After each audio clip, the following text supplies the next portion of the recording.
ఏదైతే ఉమెన్‌కి అత్యంత అవసరమో అంటే ఏం చెప్పాలి న్యూట్రిషన్.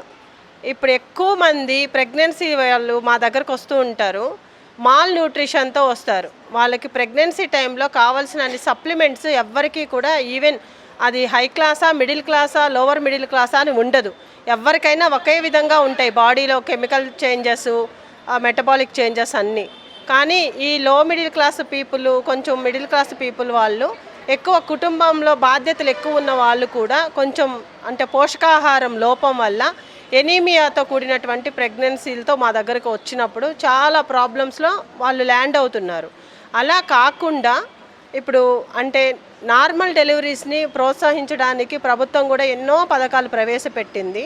ఆ నార్మల్ డెలివరీకి ఏ విధంగా వాళ్ళ శరీరాన్ని తయారు చేసుకోవాలి డెలివరీ టైం వరకు అనేది కూడా వీళ్ళు కాన్సన్ట్రేట్ చేస్తే ఈ ఎనీమియా లాంటి వాటిని మనం సమర్థంగా ఎదుర్కోవచ్చు. పోషకాహారం తీసుకోవడం, తగినటువంటి సమయంలో వైద్య నిపుణుల సలహాలు పాటించడం వల్ల ఈ ఎవరైతే ప్రెగ్నెన్సీ వాళ్ళు ఉంటారో వాళ్ళు నార్మల్ డెలివరీస్ 90% అయ్యే ఛాన్సెస్ ఉంటాయి.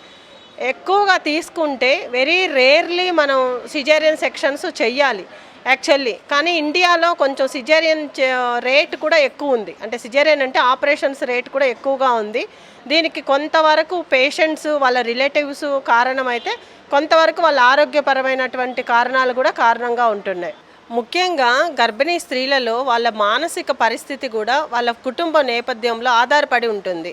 ఎందుకంటే కుటుంబ సభ్యుల సహకారం ఆ టైంలో చాలా అవసరం ఉంటుంది వాళ్ళకి. మానసికంగా, శారీరకంగా చాలా చాలా మార్పులు సంభవించే టైం కాబట్టి అది.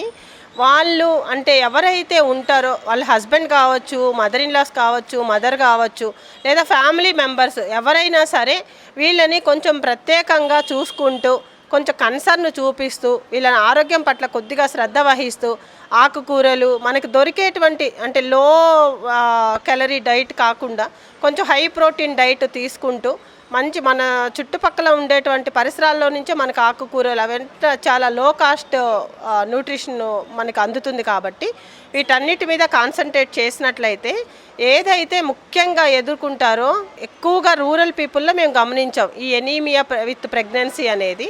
ఆ ఎనీమియాని నివారించవచ్చు. ముఖ్యంగా ఆ ఎనీమియా వల్ల ఏమవుతుందంటే ఒక్కొక్కసారి డ్యూరింగ్ ద లేబర్ టైం అంటే డెలివరీ టైంలో డెత్స్ కూడా అయిపోతున్నారు. చూస్తూ ఉండగానే మా కళ్ళ ముందే అంటే నార్మల్ డెలివరీ అయినప్పుడు ఎనీమియాతో ఉంటే ఇంకొంచెం బ్లీడింగ్ ఎక్కువ అవ్వడం వల్ల వాళ్ళని అంటే పోస్ట్ పార్టమ్ హెమరేజ్ అంటాం మేము. ఆ పీపీహెచ్ అయిపోయి మేము బ్లడ్లు తెస్తూనే ఉంటాం, ఎక్కిస్తూనే ఉంటాం, కానీ వాళ్ళ బాడీ సహకరించదు. సడన్గా డెత్స్ కూడా అవుతున్నాయి. కాబట్టి ఈ ప్రెగ్నెన్సీ టైంలోనే వాళ్ళ కుటుంబ సభ్యులు కానీ వాళ్ళు కానీ సరిగ్గా వాళ్ళ శరీరానికి అవసరమైనటువంటి పోషకాహారాన్ని ఇవ్వడం ద్వారా ఇవన్నీ మనం నియంత్రించవచ్చు.